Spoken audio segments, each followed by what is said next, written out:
რა ხდება ანაკლიაში? ვისაუბროთ ისტორიული მნიშვნელობის პროექტზე. გეგმის მიხედვით ღრმაწყლოვანმა ნავსადგურმა პირველი გემი 2029 წელს უნდა მიიღოს, თუმცა შესაძლოა დათქმულ დროზე ბევრად უფრო ადრე შეძლოს ანაკლის პორტმა პირველი ტვირთის მიღება.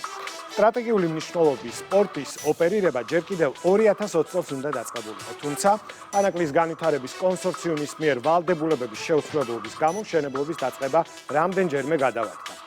2016 წელს გაფორმებული ხელშეკრულება კი წლების შემდეგ საერთოდ შეწყდა. ხელახალი ტენდერით ახალ ინვესტორად ჩინურ-სინგაპურული კონსორციუმი შეირჩა. ამ პროექტის სათავისოდ გამოყენებას სცადეს სააკაშვილის კარის ბანკირებმა ხაზარაძე ჯაფარიძემ. ველო არათუ ქართულ პოლიტიკაში ანაკლიაშიც კი ვერ დადეს და უფრო მეტიც ანაკლის პორტთან დაკავშირებით საარბიტრაჟო დავა საქართველოსთან წააგეს. არბიტრაჟის გადაწყვეტილების შესაბამისად ხაზარაძემ სახელმწიფოს $650,000 კი გადაუხადა.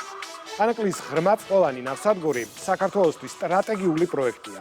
ის დაკავშირებს ევროპისა და აზიის სატრანსპორტო სისტემებს და გადამწყვეტ როლს ითამაშებს ქვეყნის ეკონომიკურ განვითარებაში. საქართველოს ახალი საზღვაო კარიბჭე. ნახეთ სანდრო გამსახურდიას რეპორტაჟში.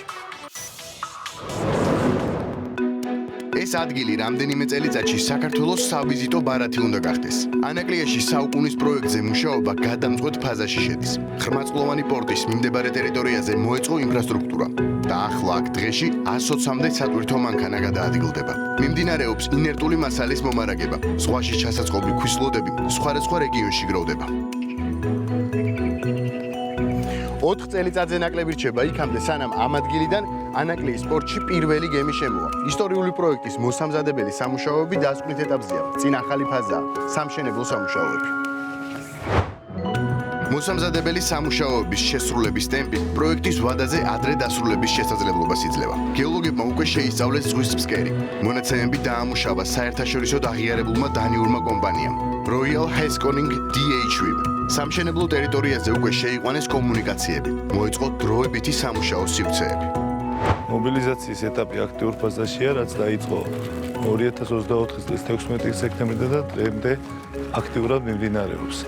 მობილიზაცია ითვალისწინებს ზღვაში შესაწყობი ქვის ლოდების შემოტანა სამშენებლო ტერიტორიაზე, რომელიც მერე უნდა განხორციელდეს ამ ქვების ზღვაში ჩაწყობა. ასევე მოეწყო X ბლოკების წარმოების პოლიგონი ადგილზე, რაც გულისხმობს ეგრეთ წოდებული ტალმტეხელი X ბლოკების წარმოებას სამშენებლო მოედანზე. შემოიღობა ტერიტორია კონტროლდება დაცვის მიერ, მოეწყო განათებები, სამიმოსვლო გზა, შემოსასვლელი ასფალტი დაეგო.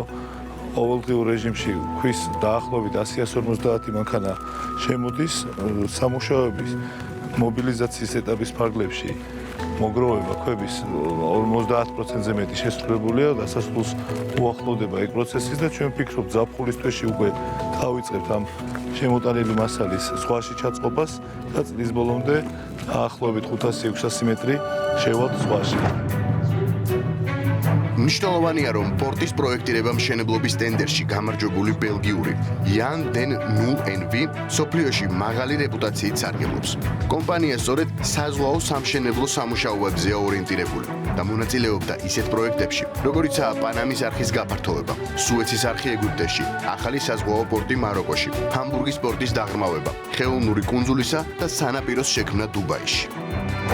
Jan den Nul საზღვაო მშენებლობის მსოფლიო ლიდერია. ჩვენ მოგწონს ღრმაწყლოვანი პორტების მშენებლობაზე მუშაობა. ჩვენთვის დიდი პატივია ვიყოთ ანაკლიაში ამ ახალი პორტის განვითარების ნაწილი. რა თქმა უნდა, ეს იქნება პროექტი, რომელიც რეგიონში ვითარებას შეცვლის. ის შექმნის ეგრეთ წოდებულ შუა დერეფანს, რომლის მეშვეობითაც აზიიდან ევროპაში საქონლის ტრანსპორტირება სავარაუდოდ უფრო ეფექტური იქნება. ასე რომ Jan den Nul სწორედ იქაა, სადაც უნდა იყოს. ჩვენ ასევე ვართ კომპანია, რომელიც ცვლის ვითარებებს და გვინდა ვიყოთ ამ პროექტის ნაწილი. ასე რომ საქართველოს მოქალაქეებო, თუ გექნებათ შესაძლებლობა ეწიოთ ადგილს, ნახავთ რომ პროექტი სრული სვლით მიმდინარეობს. სატვირთო მანქანები ყოველდღე ჩამოდიან, დარს და ოფისი. ტალღამტეხისათვის უკვე შეტანილია კლდოვანი მასალა. შეგიძლიათ ნახოთ, რაც უკვე გაკეთდა და წარმოიდგინოთ, რაც იქნება. მჯერა ეს უაღრესად მასშტაბური და მნიშვნელოვანი პროექტი იქნება.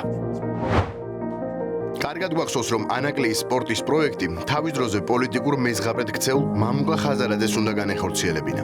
თუმცა მან ინვესტიციების დადგენილ ვადაში მოზიდვა ვერ შეძლო. რამდენჯერმე დაარღვია ხელშეკრულების პირობები. ამიტომ ხელისუფლების გადაწყვეტილებით მამუკა ხაზარაძის დაფუძნებულ ანაკლიის განვითარების კონსორციუმს ისტორიულ პროექტზე მუშაობის უფლება ჩამოერთვა და ქვეყნის ინტერესებისთვის სასარგებლო პირობით ანაკლიის განვითარებაზე პასუხისმგებლობა სახელმწიფომ აიღო. ამ პროექტს უდიდესი მნიშვნელობა აქვს და მე ვიტყოდი, რომ არა მხოლოდ ცენტრალური აზია, ასევე ევროპის ქვეყნების ტვირთბადი ქვეყანა, როგორც არის ჩინეთი, განსაკუთრებული ყურადღებით ელოდება და ამ პორტის გაშვება ექსპლუატაციაში ნიშნავს, რომ შუა დერეფანი, რომელიც საქართველოზე გადის, იქნება ბევრად კონკურენტუნარი და გლობალური მოწოდების ჯაჭვში ჩვენ მნიშვნელოვნად ავიმაღლებთ პოზიციებს. მნიშვნელოვანია, რომ სახელმწიფოს ექნება აქ თავისი ინტერესი და სახელმწიფო იქნება ძირითადი გადაწყვეტილებების მიღები, რაც ნიშნავს, რომ ქვეყანა შეიძლება თავისი სატრანსპორტო პოლიტიკა თამამად განახორციელოს. ისტორიული მნიშვნელობის სპორტის მშენებლობის შემდეგ ანაკლია უნდა გახდეს ევროპის და აზიის მთავარი დამაკავშირებელი სატრანსპორტო კვანძი. ღრმაწლოვანი ნავსადგური ერთმნიშვნელოვნად განავითარებს საქართველოს ეკონომიკას, მოიზიდავს საერთაშორისო ინვესტიციებს და შექმნის ახალ სამუშაო ადგილებს. ღრმაწლოვანი პორტი ჩვენთვის რა თქმა უნდა მნიშვნელოვანი არის. რომ მივიღოთ ერთდროულად უფრო მეტი რაოდენობის ტვირთი, გადავამუშავოთ უფრო მეტი რაოდენობის ტვირთი და არ დაიკარგოს დრო, თქვათ, მიწოდება გასვლა შემოსვლაში, როგორც გემის გასვლა, გემის შემოსვლაში. და გაუმჯობესდება დროც, თანხმობრივადაც დაიკლებს ეს, ხარჯი ნაკლები იქნება და პირველ რიგში სისწრაფე, რომელიც ჩვენი კლიენტებისთვის, როგორც ექსპედიტორებისთვის ალბათ პირველი არის მაინც სისწრაფე. ანაკლიის ღრმაწლოვანი პორტის წარმატებული ფუნქციონირება აისახება შუა დერეფნის ქვეყნების კონკურენტუნარიანობაზე. დასავლეთსა და აღმოსავლეთ შორის ტვირთის გადაზვიდის თვალსაზრისით კი შუა დერეფანი კონკურენციას გაუწევს ჩრდილოეთისა და სამხრეთის მარშრუტებს. პორტის პირველი ფაზის გამტარუნარიანობა წელიწადში 600,000 კონტეინერია. საორიენტაციო ღირებულება კი 600 მილიონი ამერიკული დოლარი. გარდა უშუალოდ პორტის მშენებლობისა, მიმდებარე ტერიტორიაზე დაგეგმილია თავისუფალი ინდუსტრიული ზონის შექმნა. სულ რამდენიმე წელში საქართველოს ახალი ღრმაწლოვანი პორტი ექნება, რომელიც გახდება ბიძგი ჩვენი ეკონომიკის კიდევ უფრო სწრაფი ტემპით განვითარების.